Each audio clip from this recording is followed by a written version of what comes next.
जज साहब को जुडिशरी के फंक्शनिंग के बारे में कुछ पता ही नहीं है। जो नहीं जानता है इसके बारे में, उसके बारे में मैं क्या ही बोलूँ। ये तो सरकार से ही पूछना होगा, क्यों चाह रही है ऐसा। जो चीज़ नहीं हो सकता है वो उसके लिए क्यों बजिद है। एक आपने एनजेसी बना दिया, उसके ऊपर एक जजमेंट हो गया, उस जजमेंट का रिव्यू भी आप नहीं जा रहे हैं, आप बाहर से ऐसे ही चिल्ला रहे हैं। आप चाहिए तो आप रिव्यू करवा लीजिए उसको, अगर उसमें गलती होगी तो सुधर जाएगा।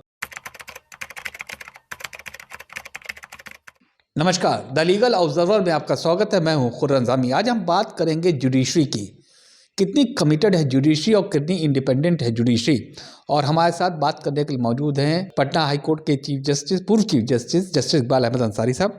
जस्टिस अंसारी साहब, स्वागत है आपका द लीगल ऑब्जर्वर के इस खास शो में। सर, कमिटेड जुडिशरी की बात होती है हमेशा से, जब से जुडिशरी रही है। आज के दौर की बात करें, आज के हालात की बात करें तो कितनी कमिटेड है जुडिशरी?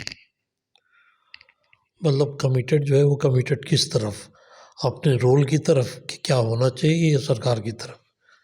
तो कमिटेड जुडिशरी जब हम बोलते हैं तो जनरली यही समझा जाता है कि भाई ये सरकार से कितना दबते हैं, सरकार की बात कितने सुनते हैं और सरकार के खिलाफ कोई फैसला दे भी सकते हैं कि नहीं दे सकते हैं।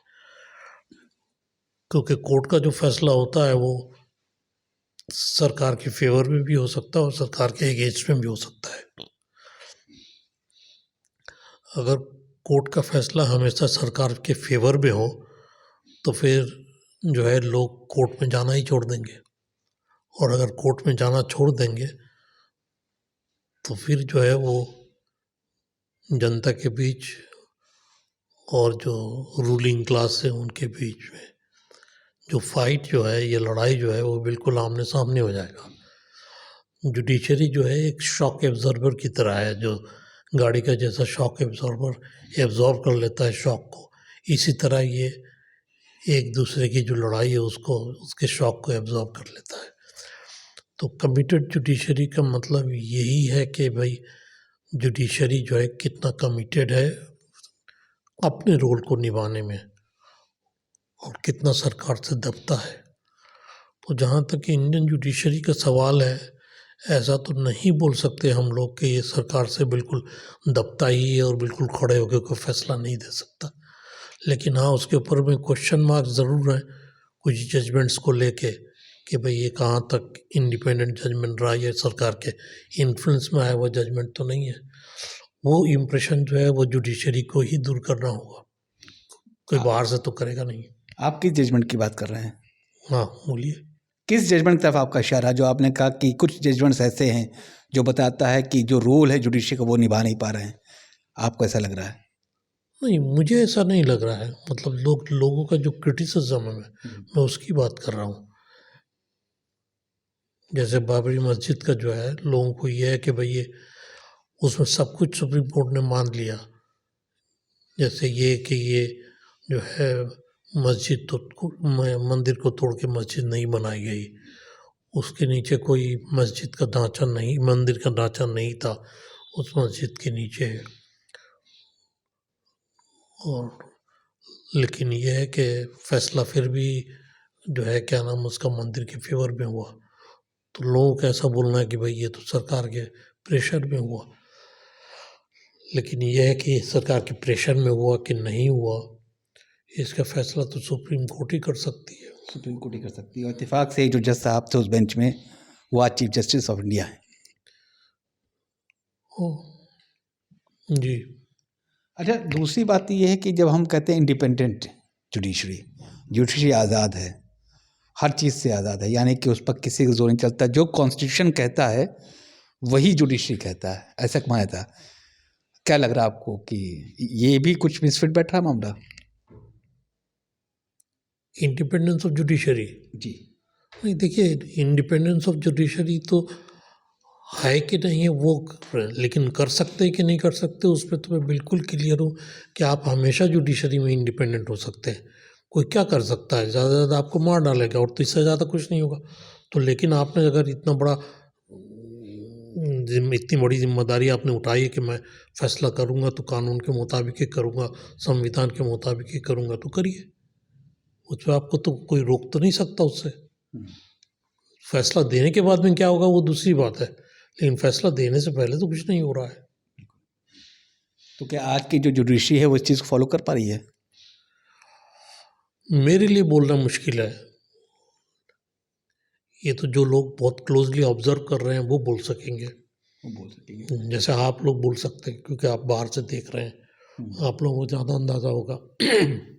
अच्छा, एक स्टेटमेंट आया था एक फॉर्मर जज साहब हाई कोर्ट के, उनका ये उनकी एक बाइट आई था, यूँ करिए उनका एक वर्जन आया था कि हाईजैक कर लिया गया है कॉन्स्टिट्यूशन को, जुडिशरी को हाईजैक कर लिया गया है और जुडिशरी कॉन्स्टिट्यूशन से चलती है।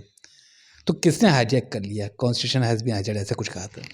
नहीं, कॉन्स्टिट्यूशन को मैंने भी सुना है, मैंने पढ़ा नहीं है कहीं पे, तो इसलिए मैं बोल नहीं सकता अथॉरिटेटिवली कि क्या है नहीं है। लेकिन यही बोला उन्होंने, कॉन्स्टिट्यूशन को हाईजैक कर लिया सुप्रीम कोर्ट ने। ये तो वही बोल सकते हैं कैसे हाईजैक कर लिया। हाईजैक कर लिया का मतलब ये है कि कोई भी फैसला कर ले रहे हैं, ऐसा तो नहीं है। फैसला तो आज भी हो ही रहा है, लोग मान भी रहे उस फैसले को। बिल्कुल। लेकिन एक अजीब सी बात है कि लगातार बयान आ रहे हैं कोलेजियम को लेकर के। कहा यह जाता है कि हमारे जो लॉ मिनिस्टर हैं किरण रिजिजू साहब, इत्तेफाक से आप ही के गृह प्रदेश से आते हैं जहाँ से आप ओरिजिनेट करते हैं, तो उनका ये कहना था कि कोलेजियम में वक्त बर्बाद होता है, कोलेजियम वक्त बर्बाद होता है। ये उन्होंने कहा कि वो जाएं अपना काम करें, इस सब क्यों करते हैं, इसके लिए तो बाकी चीज़ें हो सकती है। तो आप खुद चीफ जस्टिस रहे हैं, ज़्यादा कोलेजियम को आप हेड कर रहे थे जब आप पटना में थे, तो ये समझना चाहते हैं बतौर चीफ जस्टिस, क्या आपको ऐसा कभी लगा कि कोलेजियम से वक्त बर्बाद होता है या फिर कोई और सिस्टम होना चाहिए? ये सबसे पहली चीज़ तो ये है कि कोलेजियम की जो मीटिंग होती है, मैंने कई हाई कोर्ट्स में कवर किया है, कभी भी सुप्रीम कोर्ट में तो खैर होती ही नहीं है, ये कोर्ट आवर्स में नहीं होती। कोर्ट आवर मतलब कोर्ट वर्किंग आवर्स में नहीं होता है, तो आपका टाइम कैसे बर्बाद हो गया? आप तो कोर्ट के बाद में ही करते हैं ना मीटिंग, और मीटिंग तो करना ही पड़ेगा, मीटिंग तो वैसे भी होता है। तो कोलेजियम की मीटिंग करने से वक्त बर्बाद होता है, बाकी मीटिंग करने से वक्त नहीं बर्बाद होगा। जुडिशरी में क्या करें, उसके डिस्पोजल बढ़ जाए, वो भी एक मीटिंग होता है, तो वो मीटिंग जो है वो वक्त की बर्बादी है, ऐसा तो नहीं है। ये जो बयान आया था रिजिजू साहब का आया था, जो हमारे लॉ मिनिस्टर हैं, उनका कहना है कि आप जजमेंट दीजिए, तमाम काम करिए, आपके पास काम बहुत है, वक्त बर्बाद मत करिए सब चीज़ों को लेकर के। तो ये जो बयान उनका आया था, इसको लेकर आप क्या कहेंगे? देखिए बात दरअसल कि जज साहब को जुडिशरी के फंक्शनिंग के बारे में कुछ पता ही नहीं है। जो नहीं जानता है इसके बारे में, उसके बारे में मैं क्या ही बोलूँ। अगर वो कोई बड़े वकील होते, जानते होते, तब उनकी बात पर कोई वजन भी होता। अब ऐसे ही आप ऑफ द कफ एक रिमार्क दे देंगे, उससे कोई फ़ायदा तो है नहीं, इसलिए।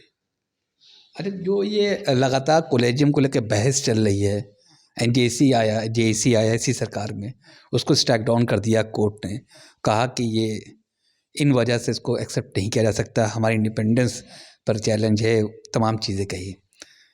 तो आप क्या लगता है, आपने कोलेजियम की मीटिंग चेयर करी है, कोलेजियम को आपने बड़े करीब से देखा है, जो बात कही जा रही है वो कितना सही है, कितना गलत है? नहीं तो कोलेजियम जो है, उनका ये बोलना है कि नहीं भाई कोलेजियम सिस्टम नहीं है, ओरिजिनल सिस्टम जहाँ एग्जीक्यूटिव को पावर था ये डिसाइड करने का कौन जज होगा नहीं होगा, वो तो पॉसिबल नहीं है। वो उस सिचुएशन में रिवर्ट कर जाना कि जिसमें आप जो है वो एग्जीक्यूटिव बोले कि भाई कौन जज बनेगा और कौन नहीं बनेगा, उससे जो है वो बात तो बतेंगी नहीं, उससे बात नहीं बनी। पहले भी तो ऐसे ही होता था। पहले भी यही था, और उसमें कमज़ोरियाँ थी, उसमें गलतियाँ थी, उसमें हो नहीं रहा था, इसलिए तो बाद में बनाना इसलिए बदला गया। लग गया। तो इसमें फुल प्रूफ है कोलेजियम जो मौजूदा सिस्टम है? कोलेजियम भी फुल प्रूफ नहीं है, लेकिन इसमें जो वो खामियां हैं, गलतियां हैं, उसको इम्प्रूव करना चाहिए। क्या खामी देखते हैं आप? एक तो ये है कि इसमें ट्रांसपेरेंसी की कमी है, किसी को जज क्यों बनाया जा रहा है वो नहीं मालूम, क्यों नहीं बनाया जा रहा है वो भी नहीं मालूम, तो ये तो पब्लिक को मालूम होना चाहिए। ये नहीं कि अगर एग्जीक्यूटिव में चले जाएगा तो ट्रांसपेरेंट हो जाएगा, वहाँ भी ट्रांसपेरेंट नहीं है। तो जहाँ भी रहे, ये कोलेजियम सिस्टम में रहे या एग्जीक्यूटिव के पास पावर चला जाए, ट्रांसपेरेंट तो होना ही होगा, मतलब पारदर्शिता जिसको बोलते हैं वो तो मेंटेन करना ही होगा। लेकिन यहाँ से आप कई लोग से मेरी बात हुई है, कई बड़े जूरिस्ट से मेरी बात, उनका ये कहना था ट्रांसपेरेंसी को लेकर के, तो उनका ये कहना था कि मान लीजिए मिस्टर एक्स का नाम जाता है कोलेजियम में सुप्रीम कोर्ट में एलिवेट होने के लिए, और कहता है सुप्रीम कोर्ट कहता है इस वजह से इनका नाम अप्रूव नहीं किया जाता है, तो बात पब्लिक हो जाती है। तो फिर वो जो जजमेंट देगा उस पर लोग कैसे उतना एतबार कर पाएंगे? इसीलिए नहीं देते हैं। वजह तो यही है। वजह यही है। अच्छा, 4 साल से लगातार कॉलेजियम एक नाम भेज रहा है और वो नाम वापस चला जा रहा है उसके सेक्स ओरिएंटेशन को लेकर। मैं कृपाल साहब की बात कर रहा हूँ, सीजीआई के बेटा हैं सौरभ कृपाल, दिल्ली हाई कोर्ट प्रैक्टिस करते थे, अब सुप्रीम कोर्ट में है। तो बार बार नाम जाना आना और शटलकॉक की तरह हो गया है कि जाता है फिर आता है फिर जाता है। तो या तो उनको एलिवेशन भी दे दिया जाए या फिर करें जाए नहीं होगा। तो बार बार नाम क्यों, जैसे ललित साहब के से नाम गया, जैसे चंचूड़ साहब के से नाम गया, उनके कॉलेजियन से भी नाम गया, तो लगातार चल रहा है। इन हालात को आप कैसे डिस्क्राइब करें और क्या उनको सेक्सुअल ओरिएंटेशन की वजह से क्या नहीं होना चाहिए, जबकि पब्लिक डोमेन पर है उनका सेक्सुअल ओरिएंटेशन? नहीं, आपको ये सोचना होगा कि सेक्सुअल ओरिएंटेशन उनका जो है उस पर वो क्या सोसाइटी का जो है क्या नाम कॉन्फिडेंस जो है वो एंजॉय कर सकते हैं कि नहीं कर सकते। सोसाइटी उनको किस नज़र से देखता होगा, चीफ जस्टिस ऑफ इंडिया किस नज़र से देखता है, कॉलेजियम किस नज़र से देखता है, वो इम्पोर्टेंट नहीं है। समाज उनको किस नज़रिए से देखता है, बहुत इज्जत की नज़र से देखता होगा, गुस्से की नज़र से देखता होगा, हकारत की नज़र से देखता होगा। अगर उसको बहुत इज्जत की नज़र से नहीं देखता होगा तो फिर जज नहीं बनाना चाहिए। तो ये ज़रूरी तो नहीं है कि आप अपने हिसाब से, क्योंकि आप जिसको बोलते हैं ना आइवरी टावर पे बैठ के तो आप जजेस का सिलेक्शन नहीं कर सकते ना। आप तो समाज के लिए कर रहे हैं, तो समाज को एक्सेप्टेबल भी होना चाहिए। ये बात कभी ना कॉलेजियम तरफ से आई, कॉलेजियम तो कह रहा हूँ उनको बदलना चाहिए। सरकार ने कहा कि जो उनका स्विस पार्टनर है उसकी वजह से हम नहीं बना रहे हैं, IB रॉ की ऐसी उनके पास है, इस वजह से वो मना कर रहे हैं और कोई वजह नहीं है उनके आगे। हाँ ठीक है, अब उस पर स्पेसिफिक केस पे तो मेरा बोलना उचित नहीं है। अरे दूसरी बात ये है कि इस बार पूरा मिनट जो है पब्लिक कर दिया गया कॉलेजियम का, उसमें इन वजह से ये नाम आया, इन वजह से इनको होना चाहिए, ये ऑब्जेक्शन सेंटर तरफ से आया था, सब कुछ लिखा गया। जो आपने ट्रांसपेरेंसी की बात की थी वो ट्रांसपेरेंसी एक बार प्रैक्टिस कर ली गई है, इसको अब आप कैसे देखते हैं? क्यों देखने दीजिए, आगे बढ़िए तभी तो पता लगेगा। ये बढ़ेगा, आज कैसे बोलेंगे, इसका क्या इफेक्ट रहता है वो देखना पड़ेगा। मतलब इसको कंटिन्यू रखना चाहिए, कुछ दिन तो कंटिन्यू रखना ही चाहिए, तभी पता लगेगा कि ट्रांसपेरेंसी की बात जो होती है वो कहाँ तक सही होती है। अरे ये तो आप इतना लंबा वक्त गुजारा आपने जुडिशरी में, तमाम जगह पर आप रहे, चीफ जस्टिस तक गए, 50 के बाद से अब जाकर के मौका आया जाके एक महिला चीफ जस्टिस ऑफ इंडिया होने जा रही है, जस्टिस नागरत्ना, वो भी चीफ जस्टिस की बेटी हैं। इनकी हम बात करते हैं कि इतना वक्त लगा, मतलब कोई भी जज सुप्रीम कोर्ट में एलिवेट होता था, महिला जज, वुमेन जज, तो कुछ दिनों के लिए होता था, कुछ महीनों के लिए होता था, लंबा टेन्योर नहीं होता था। ये पहला मौका है जब हमको उम्मीद है कि बहुत 5-7 साल में हमको एक महिला चीफ जस्टिस मिलेगी, शी द फर्स्ट लेडी। अब सवाल सही उठता है कि रिप्रेजेंटेशन कम क्यों है, तमाम जो समाज के वर्ग हैं उनकी बात करें तो रिप्रेजेंटेशन कम तो इसीलिए है, वीमन लॉयर जो है वो कम हैं तो भी इतने सक्सेसफुल नहीं हैं जितने मेल हैं। तो कंपटीशन देखिए, जब आप बोलते हैं कि जनरल जस्टिस होगा, इसका मतलब ये नहीं है कि उनको जो है मौका दे दो जज बनने का। आप किसी मेल जज को भी तो मौका देंगे कि नहीं देंगे? तो अगर उसको मौका देंगे तो उसको ज़्यादा मिलता है ऑटोमेटिकली। अब जब मौका आया है तो दिया गया, देखते हैं आगे क्या होता है, कैसे रहती है। अच्छा, एक बड़ी कार्य का प्रेशर होता है सरकार के ऊपर। आपने भी कहा कि फैसला सरकार के मुताबिक होता है, सरकार के मुताबिक नहीं होता है, दोनों हालात होते हैं। बीइंग अ जज, कभी आपने ऐसे महसूस किया कि आप पर कोई पॉलिटिकल प्रेशर है या कोई आप पर प्रेशराइज किया जा रहा है? बड़ी ईमानदारी से बोलता हूँ, मुझे तो नहीं मालूम। हाँ, जज है कदर डालने वाले नहीं, ऐसी बात नहीं। कम से कम मेरे ऊपर तो कोई ऐसा प्रेशर और कोई ऐसा प्रेशर का इंसिडेंट भी नहीं है कि कभी ऐसा प्रेशर हुआ हो। ये तो आपके दिमागी तौर पर है ना कि आप अपने आप को प्रेशर लेते हैं कि नहीं लेते हैं। अगर आप सरकार से जो है हाथ मिलाना शुरू कर देंगे तब तो प्रेशर रहेगा ही। अगर आपने कभी सरकार से हाथ ही नहीं मिलाया हो तो फिर प्रेशर किस बात का? आप अपना ड्यूटी कीजिए, कौन आता है आपको रोकने के लिए? रंजन गोगोई साहब याद आ रहे हैं जो ये सब बोल रहे हैं। हाँ, मैं समझ रहा हूँ। अब आप अगर राज्यसभा MP बनना चाहते हैं तब तो आपको सरकार का प्रेशर रहेगा ही, उसको आप कैसे अवॉइड करेंगे? और वो बोलते हैं कि हमको जो है वो प्रेसिडेंट ने बोला है, इसलिए मैं, प्रेसिडेंट अपने आप थोड़ी बोलता है। President acts at the head and advice of the council of ministers which is headed by the prime minister. तो वो तो प्राइम मिनिस्टर के बोलने पर आपसे पूछ रहे हैं, तो कोई अपनी तरफ से थोड़ी पूछ रहे हैं। उनके पास थोड़ी कोई राज्यसभा बनाने का मेंबर बनाने की मशीन है कि वो बना देंगे। वो तो सरकार की तरफ से पूछ रहे हैं आपसे, तो आप नहीं देंगे तो कौन सा राष्ट्रपति का ये बेइज्जती हो जाएगा? बिल्कुल नहीं। आप तो राष्ट्रपति को बता भी सकते हैं कि भाई मैं जुडिशरी में रहा हूँ और मैं चीफ जस्टिस रहा हूँ, मैं अभी नहीं जा सकता, अभी अभी तो हटा हूँ। तो कूलिंग पीरियड होना चाहिए क्या? बिल्कुल होना चाहिए। बिल्कुल होना चाहिए। अरे एक बात, एक परसेप्शन और है आम जनता, कई जजेस काम नहीं करते हैं, बड़े ऐश के साथ रहते हैं, सिक्योरिटी मिलती है, ये होता है वो होता है, रिटायरमेंट के बाद भी उनको बढ़िया पेंशन मिलती है। जो भी ऐसा बोलता है उनको अच्छे जजेस के साथ थोड़े दिन रख देना चाहिए, तब उनको समझ में आएगा कि कितना काम करते हैं ये लोग।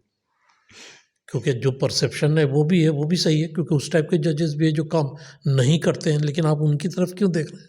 जो काम नहीं करते उनकी तरफ देखिए, जो 18-18 घंटे 20-20 घंटे काम करते हैं उनकी तरफ क्यों नहीं देखते? रिव्यू साहब का एक बयान और भी आया था अभी हाल फिलहाल कि हम इलेक्ट होते हर 5 साल बाद हमको इलेक्शन में जाना पड़ता है। जज साहब एक बार अपॉइंट हो गए तो अपॉइंट हो गए, उनको कोई हटा नहीं सकता, इम्पीचमेंट एक विकल्प बचता है।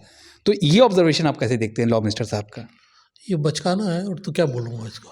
बचकाना है। बिल्कुल, ये सिस्टम जो कॉन्स्टिट्यूशन में है, जो लोगों ने बनाया, जो हमारे कॉन्स्टिट्यूशन मेकर्स ने बनाया, उसके मुताबिक ही है। तो उसमें आप इलेक्शन लाना चाहते हैं तो ले आइए, जुडिशरी में इलेक्शन अगर वो चाहते हैं तो ले आए, नहीं चाहते तो फिर इलेक्शन नहीं होगा, तो वो इलेक्शन नहीं लड़ेंगे। अब रंजन गोगोई के जाने से आपको इतनी तकलीफ होती है कि राज्यसभा में क्यों आए, तो फिर उनका क्या होगा? क्या होगा? सारे जजेस बैठ के लोकसभा में बैठे हुए नजर आ रहे होंगे, तो आपको अच्छा लगेगा? अगर इलेक्शन ही की बात होती है तो उनको लोकसभा में बिठा दीजिए। जजेस अपॉइंट होने के लिए इलेक्शन की शायद वो बात कर रहे थे कि उन पर हाँ, मैं समझ रहा हूँ। नहीं, उनका मतलब कुल ये था कि अकाउंटेबिलिटी तो होनी चाहिए कि साहब। अकाउंटेबिलिटी तो है ही, कैसे नहीं है? उनका जजमेंट ही अकाउंटेबिलिटी है। अकाउंटेबिलिटी गवर्नमेंट के सामने थोड़ी होना होगा, पब्लिक के सामने होना होगा। अच्छा, आखिरी सवाल जसिन अंसारी साहब कि ये जो पूरा मामला चला कोलेजियम को लेकर, ख़त्म कैसे होगा? चीफ जस्टिस साहब भी हैं, लॉ मिनिस्टर साहब भी हैं, सबके अपने वॉइसेस हैं, आपके अधिकार हैं, अपनी इज्जत है, अपनी गरिमा है। ये इशू ख़त्म होता हुआ कैसे दिख रहा है आपको? ख़त्म होगा कि ये चलते ही रहेगा इस तरीके से? देखिए, अगर सरकार चाहेगी कि चलती रहे तो चलती रहेगी, नहीं चाहेगी तो नहीं चलेगा। मैं तो बहुत क्लियर हूँ इस मामले में। इसमें सरकार का क्या इंटरेस्ट है कि ये चले? एक विवाद को मतलब तो है नहीं इसका। ये तो सरकार से ही पूछना होगा कि वो क्यों चाह रही है ऐसा। जो चीज़ नहीं हो सकता है वो उसके लिए क्यों बजिद है। एक आपने एनजेसी बना दिया, उसके ऊपर एक जजमेंट हो गया, उस जजमेंट का रिव्यू भी आप पे नहीं जा रहे हैं, आप बाहर से ऐसे ही चिल्ला रहे हैं। आप चाहिए तो आप रिव्यू करवा लीजिए उसको, अगर उसमें गलती होगी तो सुधर जाएगा, नहीं तो फिर आपको वो फैसला मंजूर होना चाहिए। आपके खिलाफ भी है तो भी मंजूर होना चाहिए आपको। ये थोड़ी कि हमारे खिलाफ है तो हम मंजूर नहीं करेंगे। मतलब रिव्यू पे जाना चाहिए सरकार बिल्कुल को, जाना चाहिए, उनका हक है। बिल्कुल। दलीलों से बात करने का बहुत बहुत शुक्रिया। तो आप हैं जस्टिस इकबाल अहमद अंसारी साहब, former chief justice Patna high court. इनका साफ तौर पे कहना है कि अगर कोलेजियम को लेकर इतनी बात बढ़ रही है तो सरकार को एनजीएसी को, जिसका स्ट्राइक डाउन किया गया सुप्रीम कोर्ट द्वारा, एक बार रिव्यू में चले जाए, सब कुछ सामने आ जाएगा। और दूसरी बात उनका ये भी कहना है कि बार बार जो बहस होती है ये जुडिशरी के लिए और डेमोक्रेसी दोनों के लिए बेहतर नहीं है। अभी के लिए सिर्फ इतना ही। बहुत जल्द एक नए इशू के साथ, एक नई शख्सियत के साथ एक बार फिर आपके सामने हाजिर होंगे। तब तक लीजिए इजाज़त। नमस्कार।